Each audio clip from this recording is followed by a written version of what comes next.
14. Juli 2017 ist unsere Einsatzzentrale von der Kantonspolizei Wallis von den Waadtländer Kollegen avisiert gekommen, dass in der Region vom Gletscher Saint-Florent menschliche Überreste gefunden worden sind.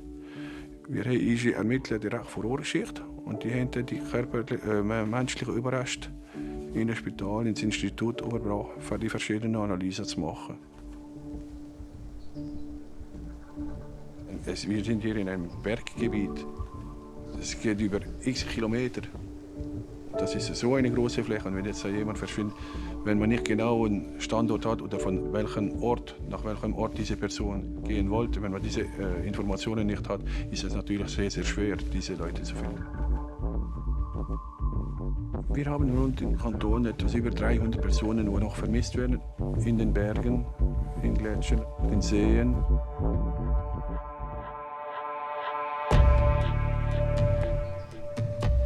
Die Leute gehen schon seit Urzeiten in unsere Berge. Auch wenn wir sie warnen, sie gehen gleich. Auch wenn die Natur noch so unerbittlich ist.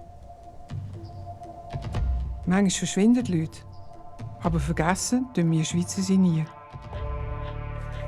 Unsere Einsatzzentrale ist Tag und Nacht parat. Weil man ja nie weiss, wenn sie wieder auftauchen. In welcher Form auch immer.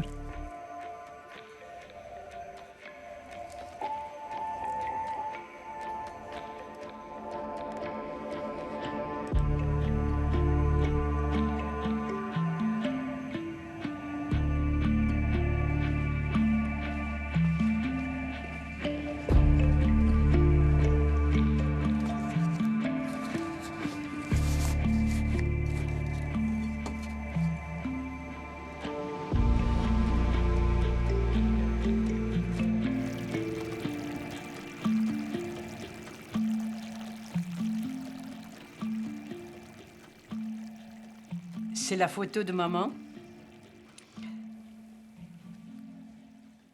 J'aurais aimé la connaître.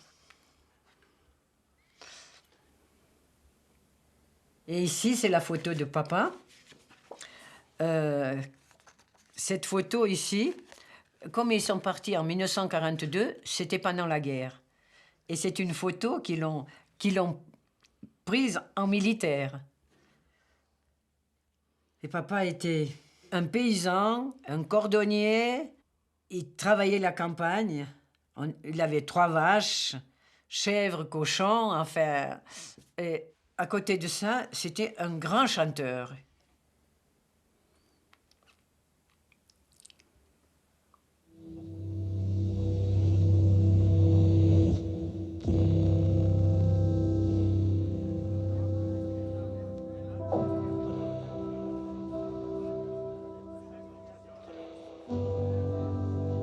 Et maman, c'était la première fois qu'elle accompagnait papa pour aller à la montagne.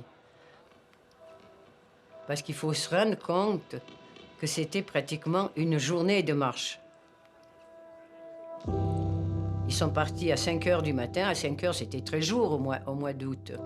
Ils sont partis à 5 heures du matin et ils pensaient arriver là-bas pour les 4 heures.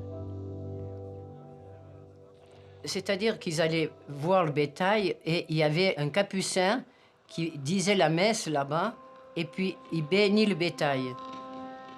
Ils ne sont jamais arrivés.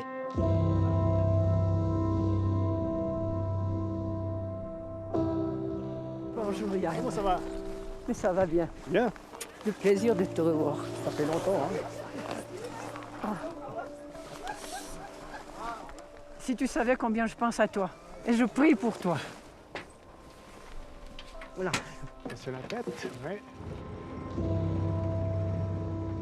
Ils sont tombés quand il y a eu la tourmente, la noire. Quand on est pris là-dedans, on ne voit plus. Et là, ils sont tombés dans une crevasse parce qu'on ne voit plus clair.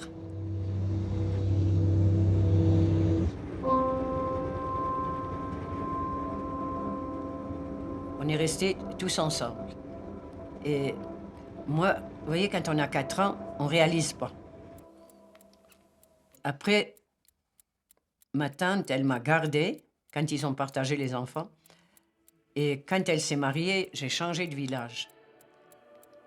J'étais la seule habillée tout en noir. D'être habillée en noir, ça m'a beaucoup démoralisée. J'ai vu des photos où j'étais gamine, j'ai toujours une tristesse sur mon visage.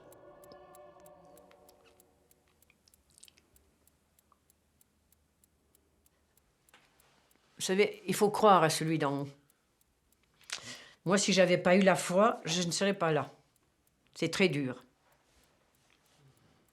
Mais je peux dire j'ai eu de la chance, beaucoup de chance. Mes parents ne m'ont pas abandonnée, même quand j'étais chez la tante et par après aussi.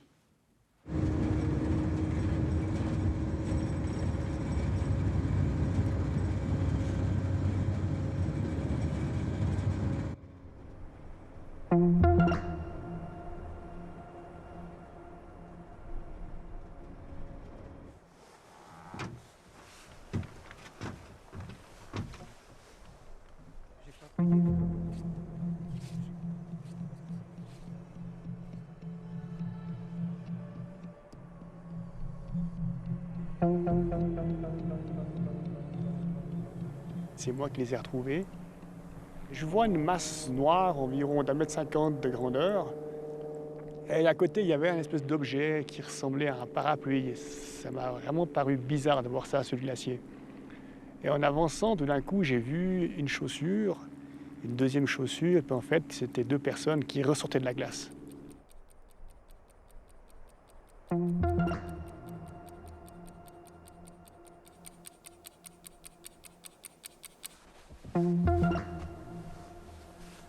Mais maintenant, quand on apprend qu'ils étaient à 50 mètres de profondeur, eh ben, on pouvait chercher longtemps. Il a fallu la fonte des neiges pour les retrouver. Vous savez, il y a certaines émotions. Je m'excuse. Quand je suis montée la veille de l'ensevelissement, j'ai pu voir que depuis le trou où ils ont sorti mes parents, eh bien, il n'y avait plus que 5 mètres de glace. Donc, si je pense à l'époque combien il y avait combien était grand le glacier. Eh bien, à l'époque, la neige était exactement là. Et tout ça, c'était recouvert. Est-ce que tu te rends compte? Moi, le lendemain de la découverte, je suis monté avec la police. Et la police avait pris des cartes, des archives de 1940. Oui. Et le rocher qui est là N'existait pas. Il n'existait pas. Et tu penses que cette année, ça ira comment? S'il ne neige pas le printemps, ça va aller très vite aussi. Hein. Ouais. C'est fou.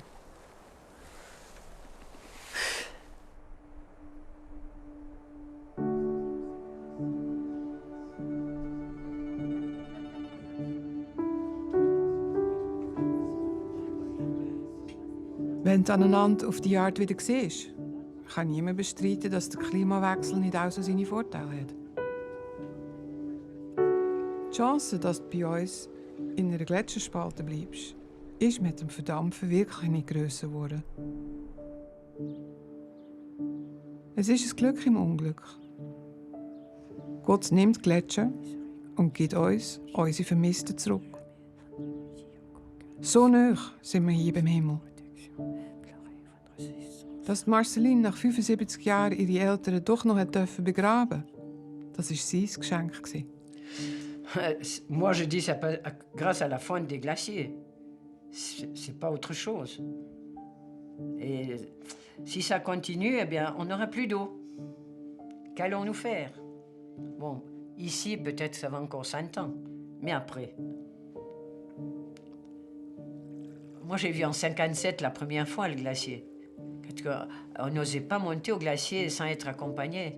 Tandis que maintenant, eh bien, on peut monter facilement quand c'est l'été. Parce que là, c'est tout fondu.